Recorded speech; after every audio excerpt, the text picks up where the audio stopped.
Alors bonjour tout le monde, bonjour la famille, j'espère que vous allez bien. Alors nous sommes sur Ads Talking About. Nous avons l'immense honneur de recevoir Gary Moussassa, entrepreneur, fervent et passionné du marketing et aussi du consulting. Et nous le recevons aujourd'hui sur notre plateau. Bonjour Gary. Bonjour Adora. Tu vas bien? Je me porte très bien et toi-même? Oui, ça va super. En tout cas, nous sommes très contents de te recevoir.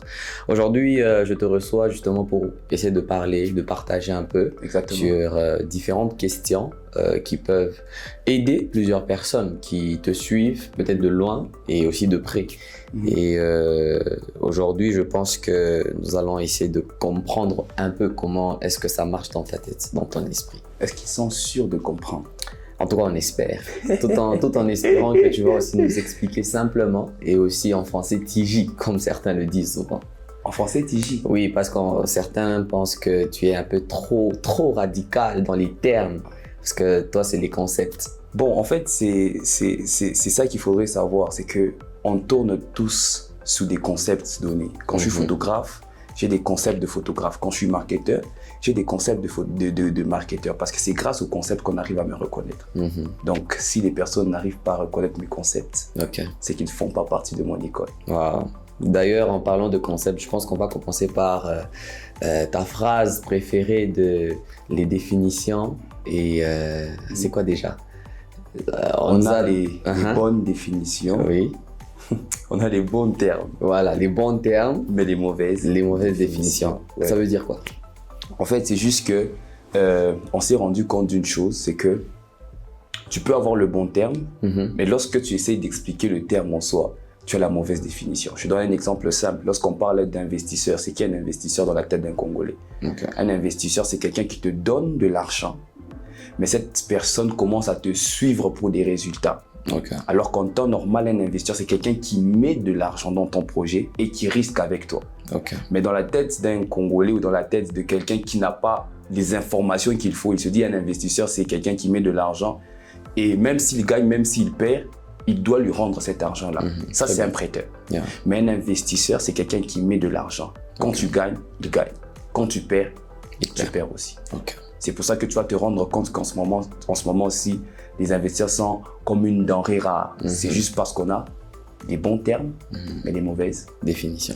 Wow, en tout cas, c'est déjà bien parti. Je pense qu'on va poursuivre.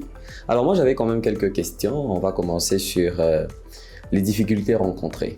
Les difficultés rencontrées dans quoi précisément? Bon, dans ce que tu entreprends. Actuellement, peut-être, on va dire, dans l'entrepreneuriat. Ont-elles été un poids dans ton parcours? Bon, je suis déjà quelqu'un de très têtu. Alors, comme un auteur le dit, c'est qu'il ne me tue pas, me rend plus fort. Alors, pour moi, déjà, les difficultés, je les prends comme une force. Je prends les difficultés comme des forces qui me permettent d'avancer. Si les difficultés avancent, c'est juste pour faire voir que l'univers veut que je puisse atteindre un certain niveau plus élevé. Il y a des difficultés qui viennent en fonction des partenariats, il y a des difficultés qui viennent en fonction de ce que tu cherches, en fonction de la qualité du produit, en fonction de la communication. Je donne un exemple très simple. Je suis quelqu'un qui aime le marketing, je suis quelqu'un qui aime la com, je suis quelqu'un qui aime la publicité. Et tu vas te rendre compte d'une chose, c'est que les publicités demandent un très grand budget. Quand tu veux appeler des gens, rassembler des gens pour un concept, ça demande un très grand budget. Et cette difficulté-là a créé en moi ce que j'appelle l'imagination, la créativité. Parce que quand tu as un faible budget en publicité, tu dois avoir une très grande créativité. Et le fait que mon budget soit serré dans les publicités m'a poussé, m'a comme éclaté à ouvrir une fenêtre de créativité. Pour moi, en tout cas, les difficultés, c'est comme une main qui presse un citron. Donc, je me presse pour sortir le meilleur jus qu'il y a de moi. Donc, je ne veux pas dire que les difficultés te tuent, les difficultés te font tomber, les difficultés te laissent par terre. Non. Pour moi, une difficulté, ça me permet de presser le citron que je suis pour ressortir le meilleur jus qu'il y a en moi. Très bien. Toujours est-il que rallier le marketing au business est essentiel. Alors, quel conseil donnerais-tu à toutes les personnes qui te suivent? Chaque entreprise a comme 3 parties.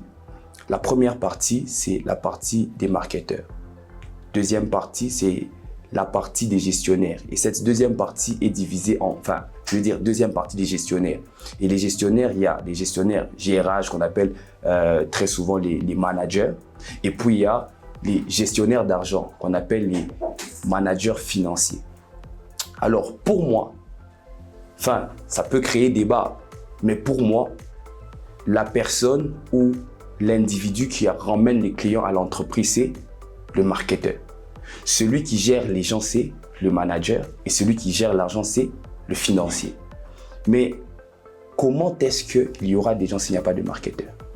Et comment est-ce qu'il y aura de l'argent s'il n'y a pas des gens qui apportent l'argent? Okay. Alors pour moi, le marketeur, c'est l'instrument, c'est l'être, c'est le personnel, c'est la typographie essentielle pour qu'une entreprise puisse tourner. Okay. Sans marketeur, l'entreprise ne tourne pas. Sans marketing, l'entreprise ne pourra pas être connue. Sans communication, l'entreprise ne pourra pas développer ou pénétrer un marché. Alors, pour moi, le conseil que je donnerais, c'est que quand tu connais ton produit, quand tu connais ton service, travaille ton marketing. Okay.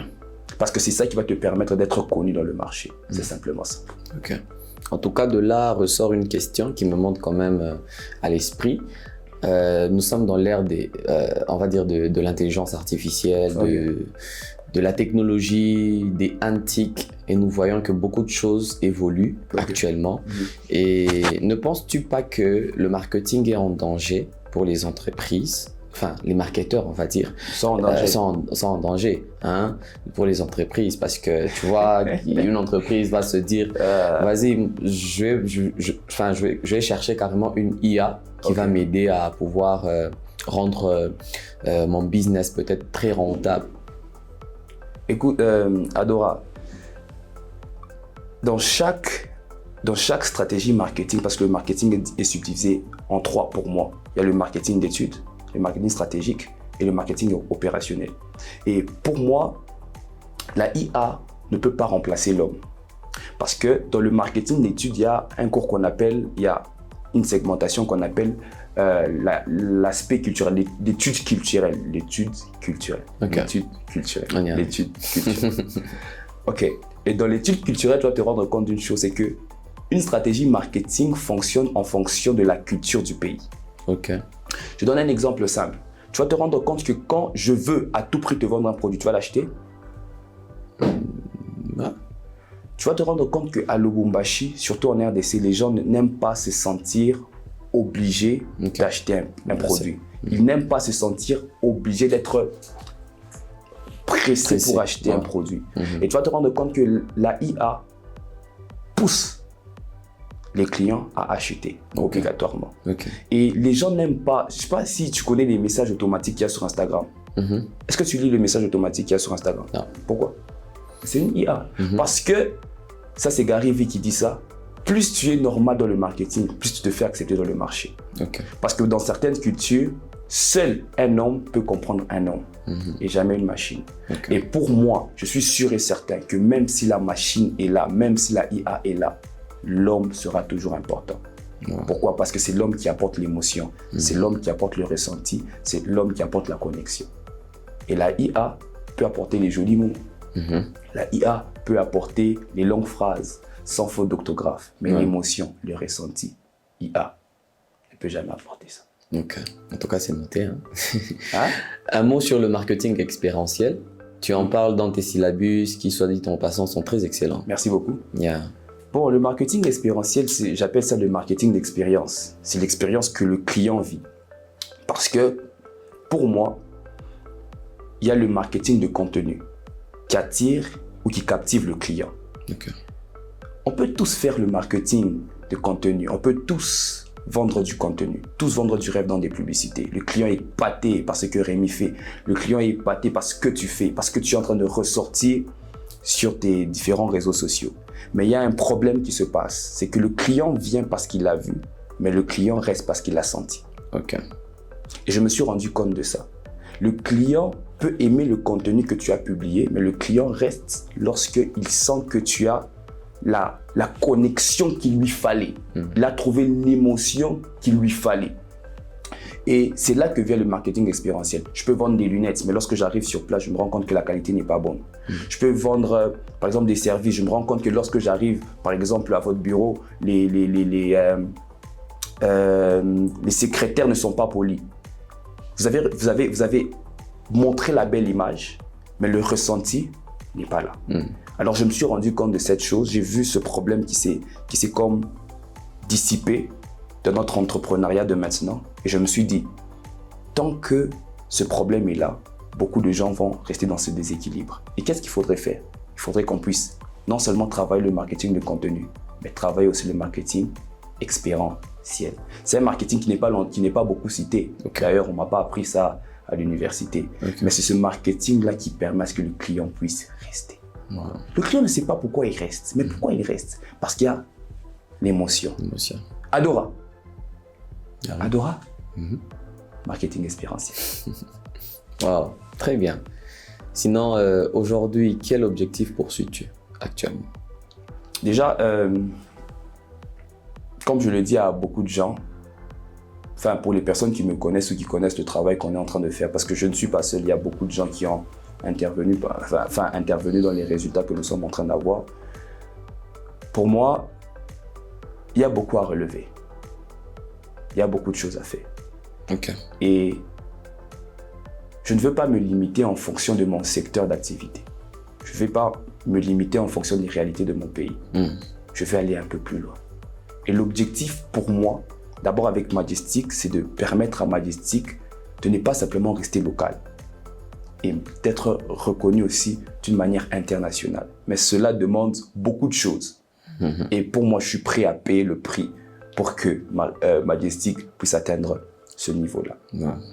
Autrement dit, nous sommes aussi pas simplement des précurseurs, nous sommes aussi des modèles. Et on n'a pas droit à l'erreur. Beaucoup de gens nous voient sur des affiches, beaucoup de gens nous voient sur les réseaux. Mais à part qu'on soit affiché, on a aussi une responsabilité à remplir. Si on rate, si on échoue, beaucoup de gens diront que là-bas, ça ne marche pas. Mais si on réussit, si on atteint les niveaux que les autres n'ont pas pu atteindre, des personnes après nous croiront aussi que c'est possible. Et pour moi, si je fonce dans le marketing, c'est parce que avant on me disait que être marketeur, c'est vendre les cimes. On me disait qu'être marketeur, c'est c'est commencer à faire du surterrain. C'est pas ça être marketeur. Ce que je fais, c'est montrer aux jeunes que le marketing, c'est pas vendre les cimes.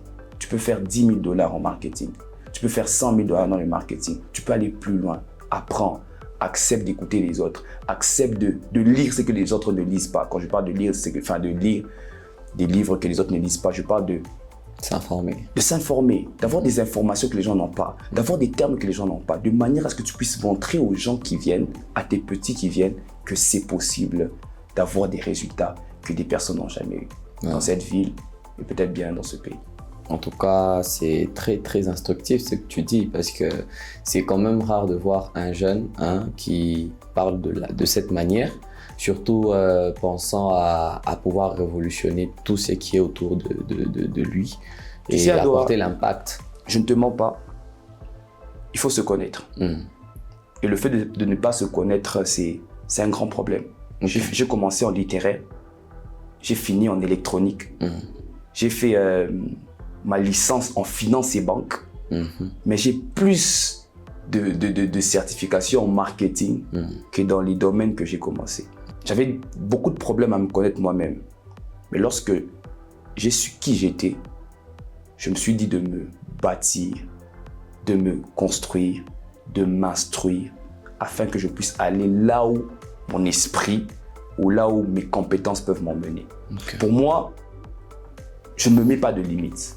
Pour moi, je ne me mets pas de barrières. Parce que je crois que même si tu es africain, même si tu es congolais, tu peux atteindre des niveaux très élevés. Simplement ça. En tout cas, merci beaucoup, Gary. Merci à toi. Ça a été très, très, très édifiant de pouvoir partager ce petit moment avec toi. Édifiant, c'est trop chrétien. Ça a été... Quoi? Tu peux trouver un autre. C'est trop chrétien. Faudrait pas qu'on dise que c'est trop chrétien. C'est déjà trop chrétien, c'est prophète.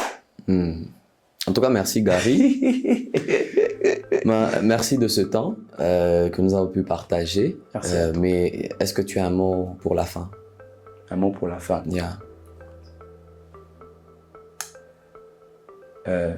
Déjà, je vais dire qu'il n'y a pas de mauvaises idées.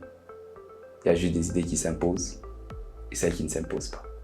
Il n'y a pas de mauvaises idées. Il y a juste celles qui s'imposent et celles qui ne s'imposent pas.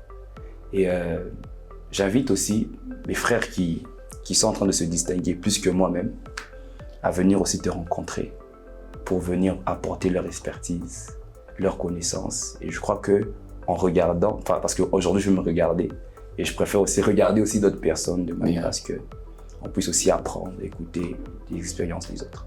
Okay. Merci Adora. Merci à toi. Alors, c'était Ads Talking About.